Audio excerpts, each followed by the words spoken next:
Selamat datang di proses pengetahuan. Halo semuanya, Assalamualaikum warahmatullahi wabarakatuh. Perkenalkan, nama saya Fauzan Haryanto dengan nomor NIM 210301019. Saya merupakan mahasiswa dari Universitas Maritim Raja Ali Haji Tanjung Pinang, Prodi Pendidikan Bahasa dan Sastra Indonesia. Di video ini, Bapak akan menjelaskan tentang teks eksplanasi pada kompetensi dasar 4.3, yaitu mengkonstruksi informasi dalam teks eksplanasi.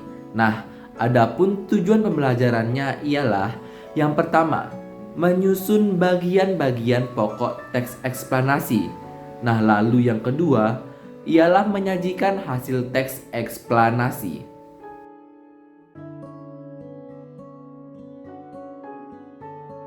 Nah, mari kita memasuki materi yang pertama, yaitu menyusun bagian-bagian pokok teks eksplanasi.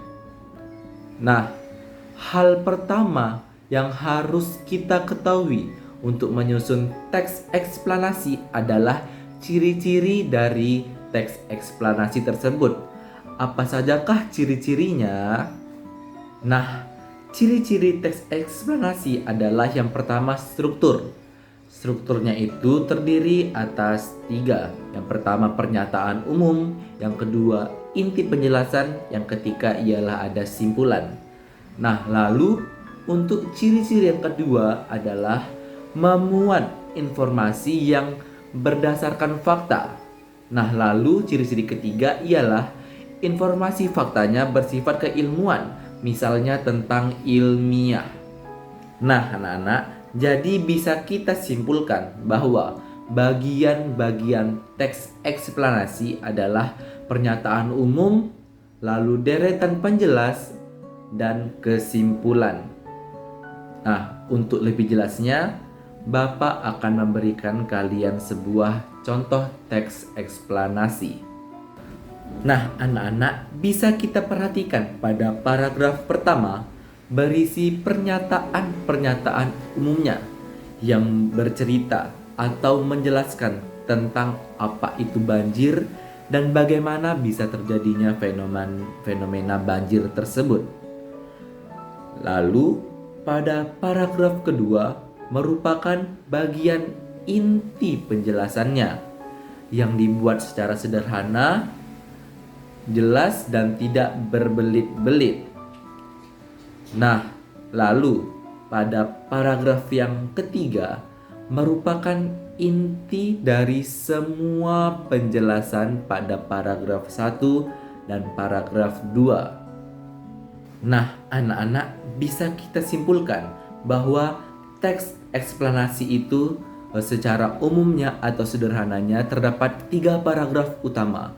Yang pertama merupakan bagian pernyataan umumnya, lalu yang kedua merupakan bagian inti penjelasannya, lalu yang paragraf ketiga ialah merupakan bagian kesimpulan dari seluruh penjelasan yang ada di teks eksplanasi tersebut.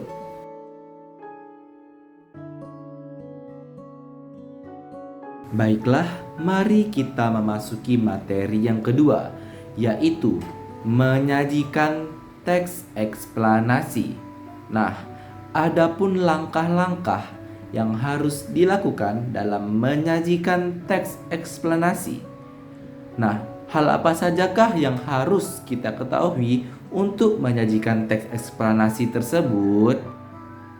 Yang pertama ialah menentukan tema. Lalu yang kedua, kita harus mengumpulkan bahan atau memikirkan bahan tulisan terkait tema yang sudah kita tentukan sebelumnya.